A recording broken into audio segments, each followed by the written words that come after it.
तर सकाळचे वाजलेत 7 आणि आज लास्ट डे आहे माझा पेपरचा, लास्ट पेपर आहे आणि कोल्हापुरातला शेवटचा दिवस. सो आता एक्झामला निघतो आहे मी आणि येताना थोडंफार काय प्लॅन केलं आहे. बघूया थोड्या टायमामध्ये जमलं तर आपण ते प्लॅन करू आणि मग इथून तिथून डायरेक्ट आपण घरी आपल्या रत्नागिरीला निघू. ऑलमोस्ट माझं सगळं पॅकिंग झालेलं आहे. बऱ्यापैकी जरासं काय आल्यावरती एकदा फक्त चेक करेल आणि मग बॅग पॅक वगैरे करून निघेन. ठीक आहे, चला बाय. पेपरला जाताना काय व्लॉग करायला भेटणार नाही, कारण कसं झालेलं आहे की पेपरच्या इन्स्टिट्यूटच्या बाहेर तिथे काहीच चालत नाही. तुम्हाला बॅग पण घेऊन ठेवायची नाही, ती तुमच्या रिस्कवरती ठेवायची आहे. बेल्ट नाही चालत, पेन पण साधं चालत नाही स्वतःचं घेऊन जायचं नाही. फक्त हॉल तिकीट, एक फोटो आणि तुमचं ID प्रूफ 1 किंवा 2 एवढंच फक्त घेऊन जायचं आहे. बाकी काहीच नाही.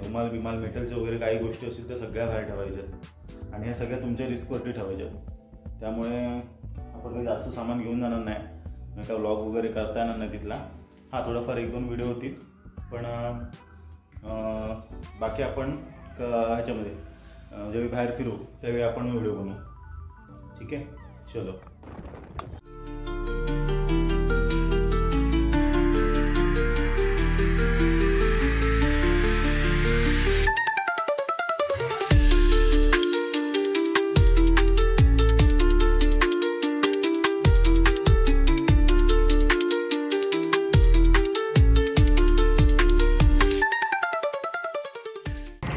तर आपला पेपर झालेला आहे आणि मी आलो इथे दादाला घेऊन.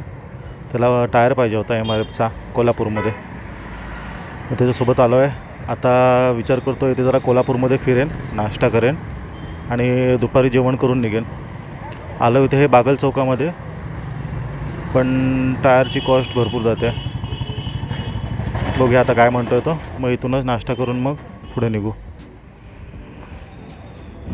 सो आता हे आलं आहे गोपाळ हॉटेल. इथेच आपल्याला नाश्ता करायला थांबायचं आहे.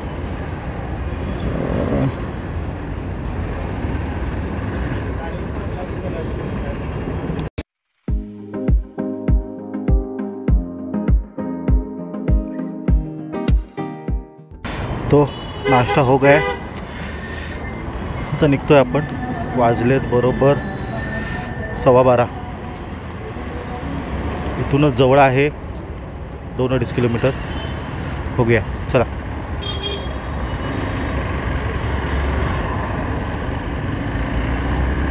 किती गल्ल्या आहेत.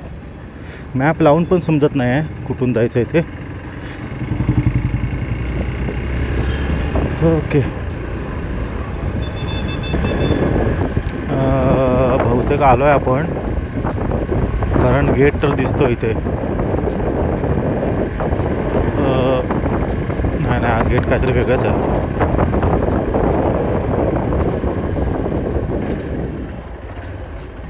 मला वाटतं परत चुकलं होतं की तिकडून कुठनं आहे रोड. आतमध्ये दिसतोय. अरे ये कुछ गलत हो गया लगता है. मला वाटतं आतच आहे. बसेस वगैरे लागलेल्या दिसतात आहेत म्हटल्यावरती बहुतेक आतच आहे की काय. या गुगलच्या नादामध्ये गोल फिरतोय नुसता. हा गेट इकडे आहे आणि मी इकडे या साईडला आलो आहे. आता इथे परमिशन वगैरे काय का माहीत नाही, विचारायला लागेल. डायरेक्ट घुसत नाही, इथे विचारूया गेटला.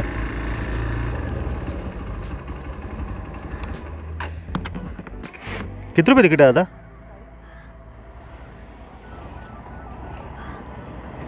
चला तिकीट काढूया. तिकीट काढून आज जाऊया, विचारूया काय काय आहे ते. तिकीट काढलेलं आहे, 40 रुपये तिकीट आहे. गाडी बाहेर आत घेऊन जाऊ शकतो आणि 5:30 पर्यंत. ओके, सोडतो ना. चला.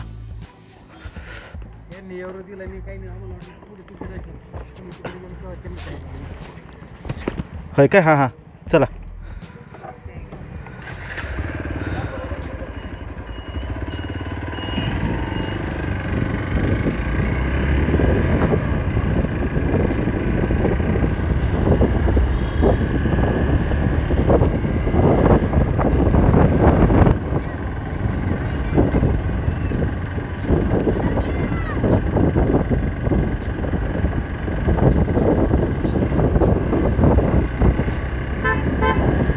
इंटरेस्टिंग दिसतंय इथे. हरण आहेत बहुतेक आणि त्या साईडला मोर आहे. बघूया काय आहे. ओके. अरे वा, मस्त आहे रे हरण.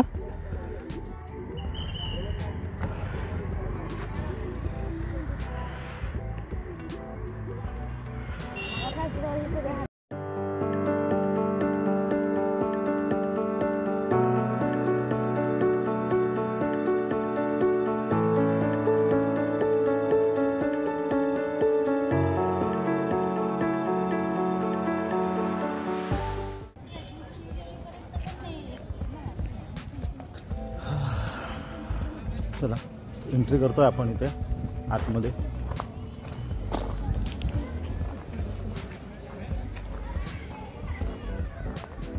या साईडला गार्डन आहे आणि पॅलेस एकदम जबरदस्त आहे. खूप भारी पॅलेस आहे. झाडं वगैरे पण खूप आहे. झाड बाग किती जुना आहे. या सारख्याला सर्कल असा मी गार्डन आहे. आधी आत नाही जात आहे मी, बाहेरच राहतोय. समोर नाही बघायचं मला. एकदम सही हुई आहे.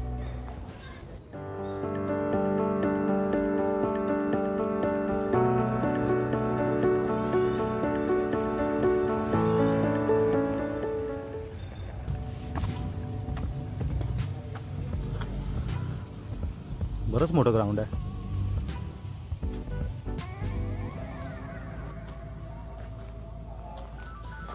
किल्ले पन्हाळगडाची प्रतिकृती आहे.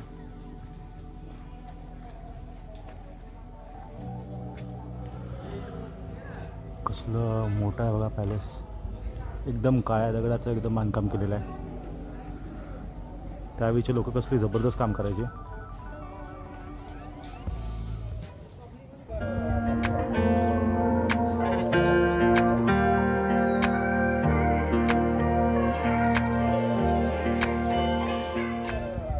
तर आता शाहू पॅलेस बघून आलो मी. एक नंबर अनुभव होता. पॅलेस इतकं जबरदस्त आहे ना आतून, म्हणजे वरतीट आहे इथे येणं. एकदम जे शिकार वगैरे केले आहे, वाघ वगैरे, वाघाच्या कातड्या वगैरे, एकदम जबरदस्त म्हणजे. आणि मला जो सर्वात मेन जे आवडलं ना ठिकाण, ते मेन म्हणजे आतला दरबार होता. एक नंबर दरबार होता. हे 3 मजली जवळपास उंच असा, आणि प्रत्येक कोपऱ्यामध्ये नक्षीकाम केलेलं. अगदी वरच्या एकदम सिलिंगपासून पूर्ण भिंती, त्याच्यानंतर मग लादी वगैरे जे आहे ना, ते पण एकदम जबरदस्त कारिगिरी केलेली आहे. कलर कॉम्बिनेशन आणि विंडोजच्या ग्लासेस वगैरे आहेत ना, तर आपण इतक्या जबरदस्त काम केलेलं ना त्याच्यावरती की लाईट पडल्यावरती सगळे कलर दिसतात आणि ते जे चित्र दिसतात ना बघायला एकदम लाईव्ह वाटतात. आणि मेन म्हणजे जे शिकार केलेले होते आणि जे प्राणी त्यांनी मारलेले आहेत, आणि त्याच्यावरती जे त्यांनी त्याच्या नखांपासून किंवा त्यांच्या बॉडी पार्टपासून जे वस्तू वगैरे बनवल्या आहेत ना, त्या जबरदस्त आहे. आणि खूप भारी वाटतं, ऐतिहासिक वाटतं आतमध्ये प्रवेश करताना. आणि म्हणजे आत्ताच एवढं भारी वाटतं आहे या म्हणजे आत्ताच्या काळामध्ये. तर त्यावेळी महाराज असतील त्यावेळी किती कसलं भारी वाटत असेल. म्हणजे महाराजांच्या पॅलेसमध्ये जाणं, एंट्री करणं त्यावेळी किती मोठं असेल. एकदम जबरदस्त स्वॅग होता त्यांचा. आणि खूप भारी काम केलेलं आहे आतमध्ये. म्हणजे प्रत्येक नक्षीय काम असू दे किंवा लाकडाचं काम असू दे, खूप जबरदस्त काम केलेलं आहे. एकदम बारीक आणि मूर्तिकाम वगैरे पण जबरदस्त केलेलं आहे. हे तुम्ही कधी कोल्हापूरला आलात तर एकदा नक्की विजिट करायला पाहिजे. म्हणजे वेळ काढूनच या, पण नक्की या जागेला हे करा, भेट द्या. खूप जबरदस्त काम केलेलं आहे. तुम्ही बघू शकता हे जे ते काम केलेलं आहे ना, एकदम काळ्या दगडामध्ये काम केलेलं आहे, बारीक बारीक नक्षी, आणि कसलं जबरदस्त म्हणजे सिमेट्री असू दे किंवा प्रपोर्शन असू देत ना, इतकी जबरदस्त आहेत ना की म्हणजे इतक्या लांबून पण असं काय वाटत नाही की हे मोठं आहे हे छोटं आहे. अगदी वरपर्यंत काम जे केलेलं आहे ना ते जबरदस्त काम केलेलं आहे. सगळं काळ्या दगडामध्ये काम आहे, संगमरवर आहे. आणि बघायला गेलात ना तर म्हणजे थोडं जे काय काय आतमध्ये जे हे आहेत ते थोडे जुनाट म्हणजे जुने वगैरे असे दिसतात, पण ते ओल्डच पार्ट भारी वाटतात. आणि थोडं रिपेरिंगची वगैरे पण कामे केलेली आहेत, पण मस्त वाटतात. इथे तुम्ही अगदी खालीच लादीवरनं चालत जरी असाल ना तरी तुम्हाला सगळीकडे कलाकारी दिसते की किती बारीक इंजिनिअरिंग असेल असं. त्यावेळी एवढे कोण मोठे इंजिनियर पण होते, तरी पण हे एवढे बारीक कलाकुसरीचं काम एकदम तंतोतंत केलेलं आहे. खूप भारी एक्सपिरियन्स आहे हा.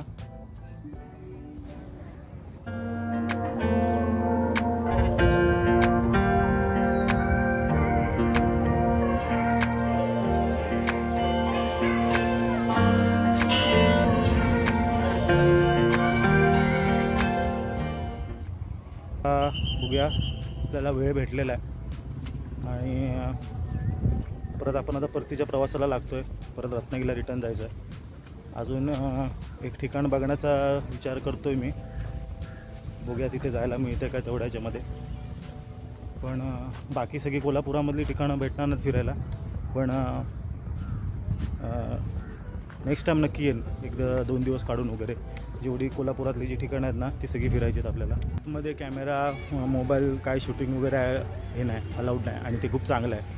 म्हणजे असे जे हिस्टोरिकल प्लेस आहेत ना ह्याच्यामध्ये कसं म्हणजे कॅमेरामध्ये तो फील येत नाही. कॅमेरामध्ये ते म्हणजे भव्यनेस किंवा तो जो फील आहे ना तिथे असण्याचा तो भेटत नाही.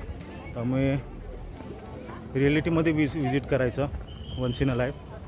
पण खूप एकदम जिवंत वाटतं सगळं व्हिडिओमध्ये बघण्यापेक्षा. चला तर आपण पॅलेस बघितलेला आहे आणि पॅलेसच्या इथनं निघतो आहे. वाजले आहेत 1:30 आणि खूप मस्त वाटत होतं आतमध्ये. इतके जबरदस्त आतमध्ये हे आहेत ना, तलवारी बिरवारी हत्यारं, गोल्डन प्लेटेड केलेल्या बंदुका, आणि एवढ्या शिकारी केल्यात त्यांनी. त्या शिकारी वगैरे आतमध्ये सगळे असे वाघाचे कातडी बितडे ठेवलेले आहे. एकदम फुल ऑन एकदम भारीवालं हे वाटतं, फील येतो. आणि सगळं आतमध्ये दिलेलं आहे, म्हणजे केलेलं आहे आतमध्ये त्यांनी. तुम्ही एकदा व्हिजिट कराच. आणि नक्षीकामाने जे केलेलं आहे ना ते मला खूप आवडलं. जबरदस्तवालं नक्षीकाम होतं.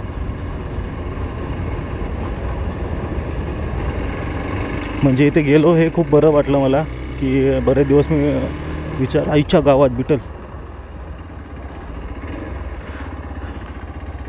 सही आहे यार. चलो आता पुढचा पॉईंट म्हणजे रंकाळा. रंकाळा बघायचा आहे. कोल्हापुरात आलो आणि रंकाळा बघितला ना असं कसं होणार. रंकाळा बघायचा आहे. इथून 3 किलोमीटर अंतर दाखवतं आहे, गुगल मॅप लावला आहे. टाईम भरपूर झाला बहुतेक, कारण ट्रॅफिक पण आहे या टायमाला. आणि रंकाळा बघून झाल्यावरती परत रूमवर जाऊन मला सगळी आवरावर करून परत इकडे यायला जेवून वगैरे निघायचं आहे. होपफुली तेवढ्या टायमिंगमध्ये जर झालं तर ठीक आहे. खूप कमी टाईम आहे, पण कमी टायमामध्ये पण फिरून घ्यायचं आहे मला.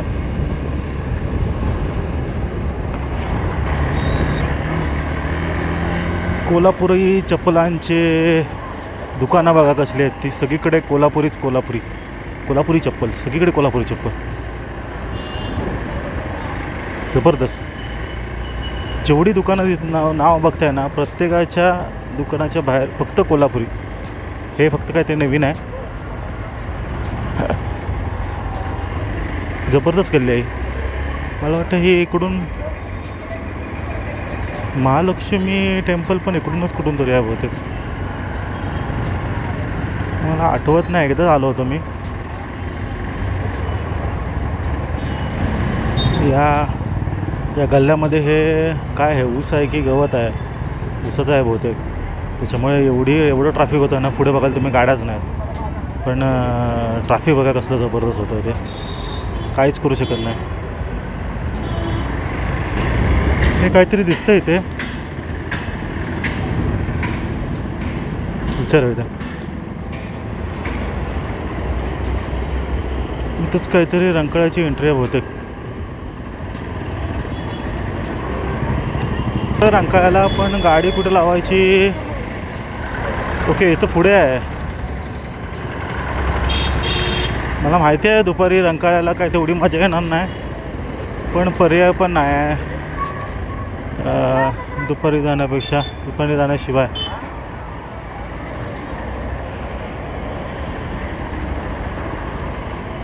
चला बघूया. रंकाळ्याला पोचलोय.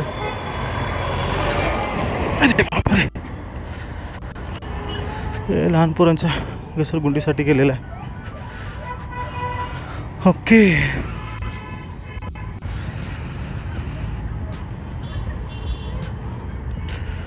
मस्त आहे.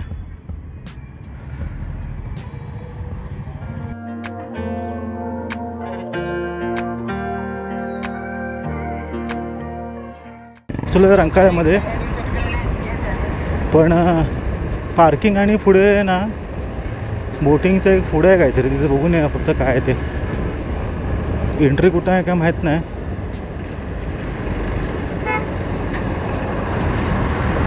मला वाटतं आत नाही एंट्री आहे इकडून. अराईव्ह तर दिसतंय. त्यामुळे इथून जायला आहे रंकाळ्याच्या इकडे. बघूया चला.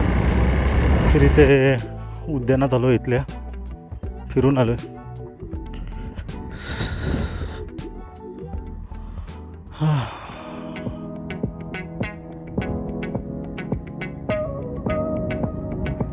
असा व्ह्यू आहे. सगळे उद्यानात बसलेत आणि त्या साईडला तिथे बोटिंगचं आहे. तिथे जायचं होतं पण ते काय रोड मिळाला नाही आपल्याला.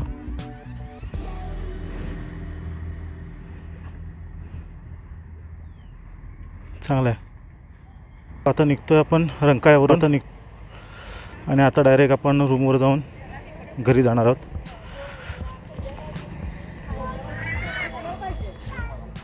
एरिया चांगला आहे तसा हा. चला निघूया आता रंकाळ्यावरनं. भूक मला मजबूत लागली आहे आणि आता गेल्यावर पहिल्यांदा जेवणार आहे मी. हा आहे रंकाळा. हा आहे रंकाळा. तलावाला पूर्ण असा काय म्हणतात त्याला, पूर्ण असा विळखा घालून चाललो आहे मी. मोठा आहे तसा, असं इकडून त्यांना अंदाज येत नाही, पण हे आतमध्ये पसरलं आहे पुढं. तुम्हाला जाईपर्यंत अर्धा तास होईल. ते झालं का लगेच चेकआउट करेन आणि मग निघेल. अरे गुगल कुठनं फिरवतं आहे, भरपूर फिरवतं आहे. हे बघा, हे कुठे आलो आता. हे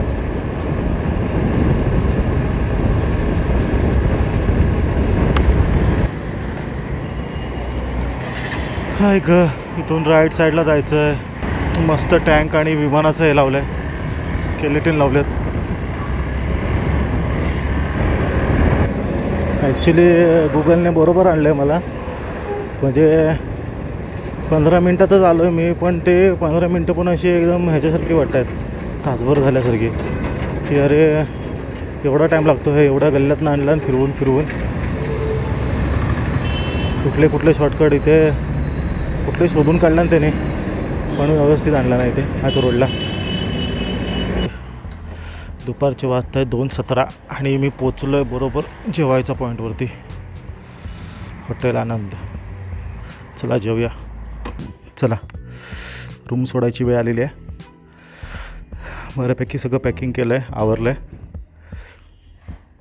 चला, काय राहिलं तर नाही रूममध्ये, चेक केलं आहे सगळं. ओके, लाईट बंद करतो. चला भेटूया खाली.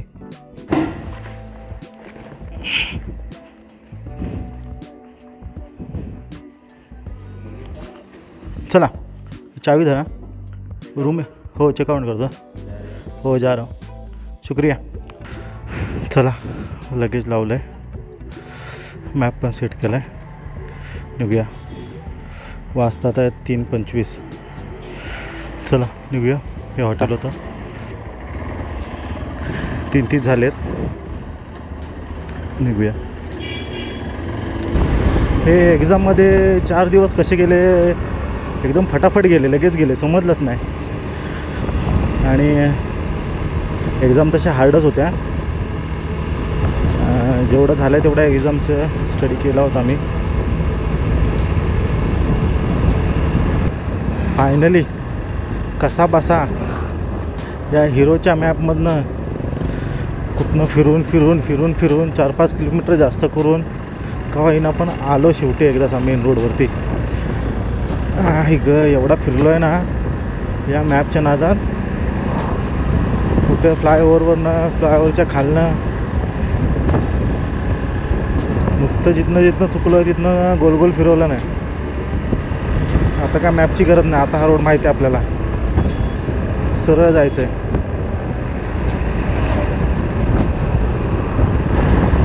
न्यू पॅलेसबद्दल अजून मला काय सांगायचं होतं, पण मला वाटतं तिथे बरीचशी लोकं होती त्यामुळे तेवढं मला सांगता नाही आलं. थोडं मी सांगितलं.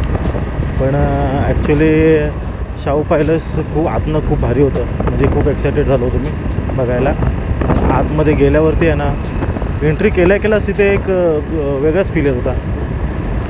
आणि आतमध्ये गेलो ना तर तिथे पहिल्यांदा असं पुढे त्यांचं हे बघत होतो, हा सामान वगैरे ठेवलं आहे. आणि म्हणजे हे होतं काय म्हणतात, बाकडी बिकडी होती अशी, म्हणजे ठेवायला खुर्च्या बिर्च्या होत्या जुन्या काळातल्या वगैरे. आणि नंतर मागे फिरून बघितलं ना तर भाई हे असे सांबराचे हरणाचे अशी पूर्ण डोकं लावली होती.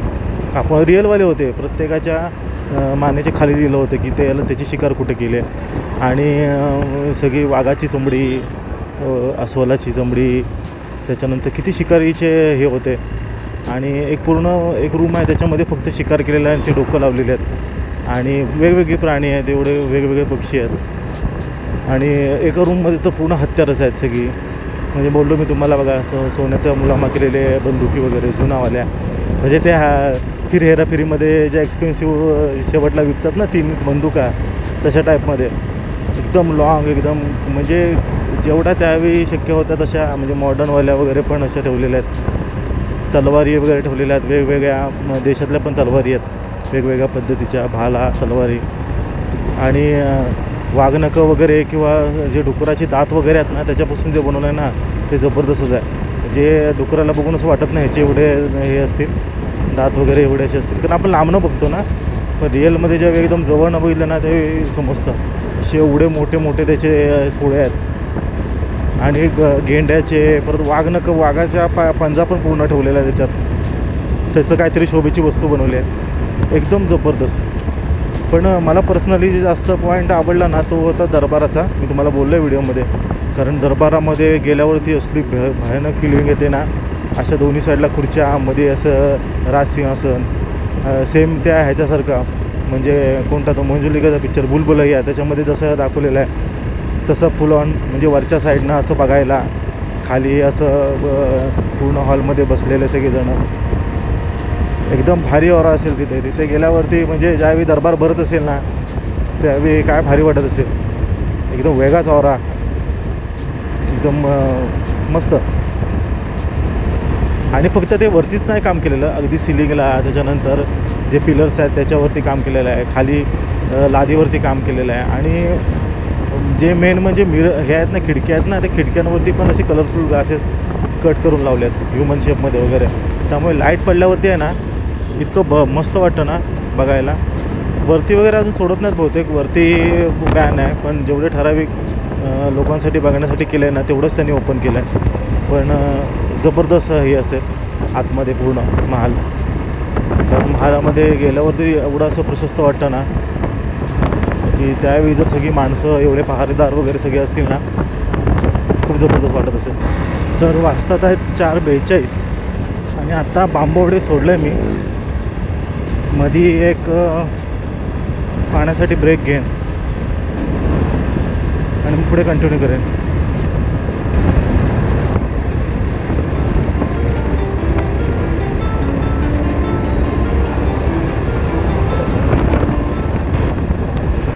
थोडा वॉटर ब्रेक घेतला आहे इथे या पॉईंटला. नुसती धूळ धूळ झाल्या सगळी, मोबाईलवरती धूळ, ग्लासवरती धूळ, म्हणून बंडाना परत एकदा हे करून घेतला, परत बांधला बंडाना. वाजलेत 5:02 आणि आहे बांबोड्याच्या पुढे कुठेतरी आहे. बघूया आता, एक तर मलकापूर नाहीतर मग डायरेक्ट आंबा घाटामध्ये थांबायचं आहे. पाठीचा काय त्रास नाही आहे हिच्यावरती, फक्त सीट हार्ड असल्यामुळे आहे ना, सीट हार्ड असल्यामुळे थोडा जरासा त्रास होत आहे. ठीक आहे, चालेल, चला. 5:08 झालेत आणि पोचलो आहे मलकापुरात. मलकापुरात आंबात पोचायला किती टाईम लागेल? अर्धा तास.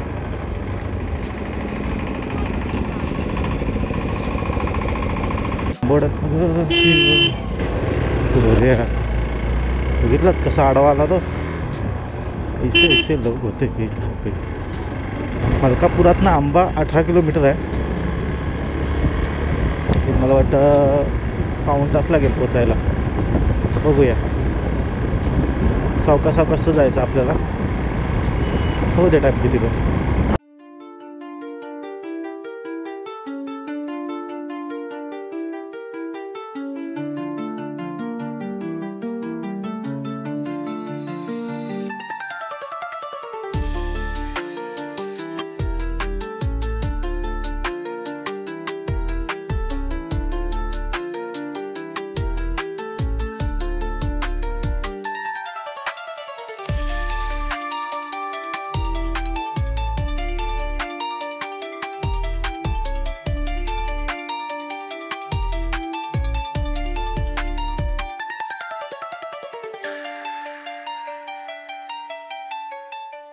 वाचले तर 5:31 आणि पोचलो आहे आपण आंबा घाटात. आंबा गावात, सॉरी घाटात नाही.